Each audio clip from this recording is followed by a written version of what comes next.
Bonjour tout le monde. Donc, dans cette séance, on va essayer de faire une série d'exercices concernant le cours de circuit logique programmable, c'est-à-dire le PLT. Alors, pour l'exercice 1, réaliser un additionneur complet à l'aide du circuit logique programmable PAL.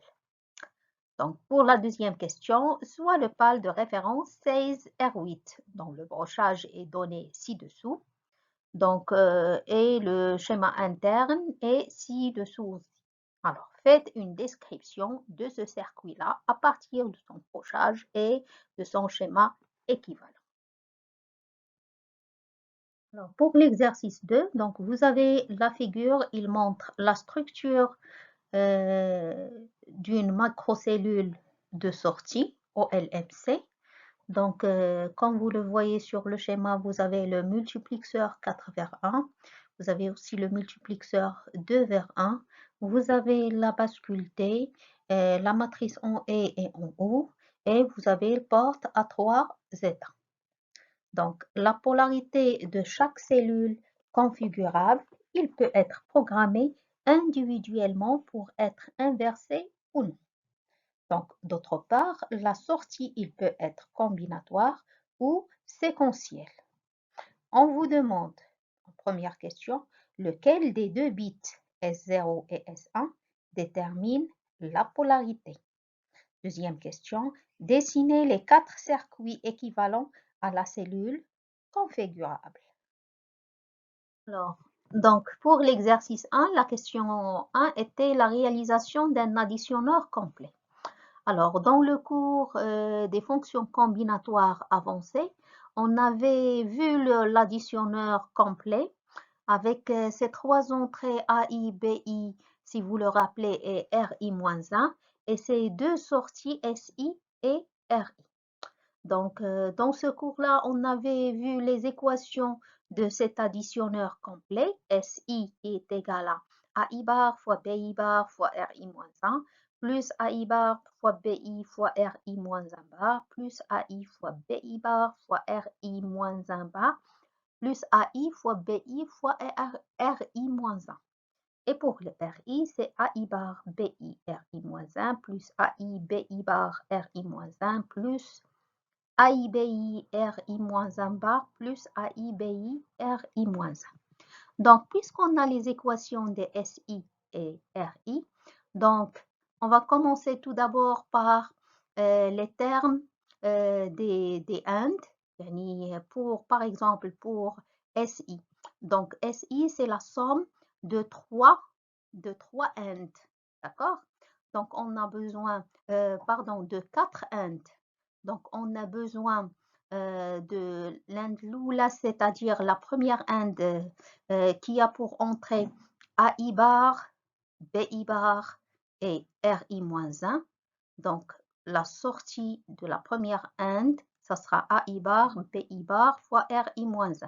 Donc, les fusibles ou les interconnexions qu'on a besoin, c'est on a besoin de AI bar, BI bar et RI-1.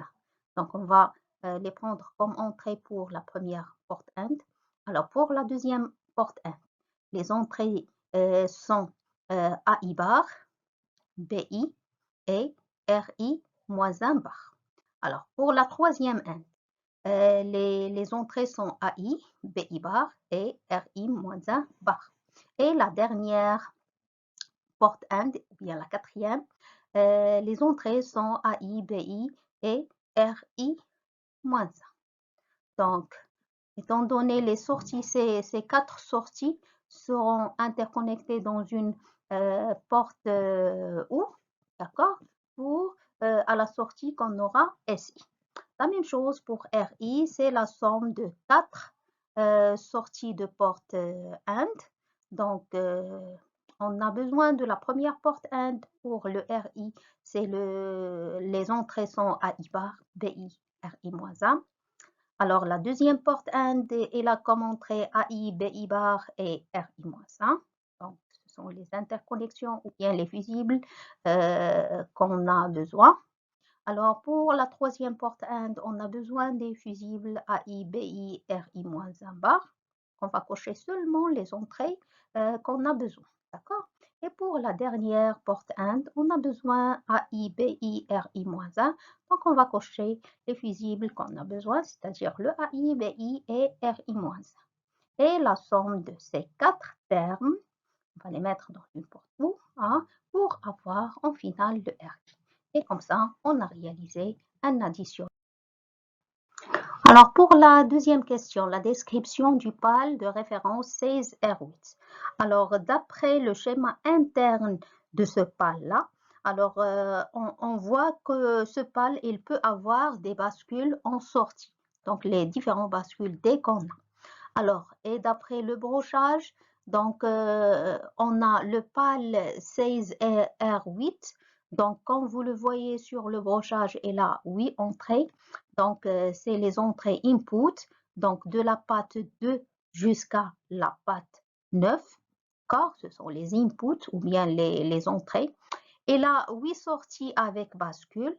Donc, ce sont les sorties des pattes 12 jusqu'à 19. Donc, les pins 12 tel 19. D'accord? Et là, une patte d'horloge, c'est le clock, c'est la patte numéro 1. D'accord? Il a une patte de contrôle de la sortie, output enable, c'est la patte numéro 11. Et bien sûr, l'alimentation de ce circuit intégré qui est le VCC et le ground, donc les pattes 20 et 10. Alors, pour la structure de la macrocellule de sortie, donc on avait dit sur le schéma qu'on a besoin qu'on a un multiplexeur 4 vers 1 dont les adresses sont S0 et S1, d'accord? Et ces adresses qui vont déterminer lequel des entrées sera transféré vers la sortie. Donc, ici, c'est le S0 qui détermine la polarité. Pourquoi? Parce qu'il, lorsqu'il passe de 0 à 1, on complémente tout. D'accord? Ça, c'est pour la première question. Alors, pour la deuxième question. Donc, alors, d'après le schéma qu'on a déjà donné, alors, on a donc, la figure 8A, vous avez le S0 et les A1 et le S1 et les A1. Donc, les deux adresses sont A1. Donc, la sortie, vous le voyez sur le schéma. Donc, la sortie, c'est celle de l'opérateur OU. La sortie combinatoire de type H. D'accord? De type O, niveau O. Voilà, high. Alors, pour la figure 8B. Donc, pour la figure 8B, vous avez donc S0 égale à 0 et S1 égale à 1. Donc, la sortie ici, elle est complémentaire de l'opérateur OU. D'accord? Donc, c'est sortie combinatoire de type L, le. D'accord? Alors, pour la figure 8C. Donc, la figure 8C, vous avez le S0 et les A1 et le S1 et les A0. Donc, la sortie est celle de l'opérateur OU, mais mémorisée par une bascule D sur le front montant de l'horloge, le clock. Donc, c'est une sortie séquentielle de type R, active O. Et pour la dernière figure, la figure 8D, vous avez S0 égale à 0 et S1 égale à 1. Donc ici, la sortie, elle est complémentaire de l'opérateur OU et mémorisée par une bascule T sur les fronts montants toujours de l'horloge qui est le clock. Donc ici, c'est une sortie séquentielle de type R qui est active bas.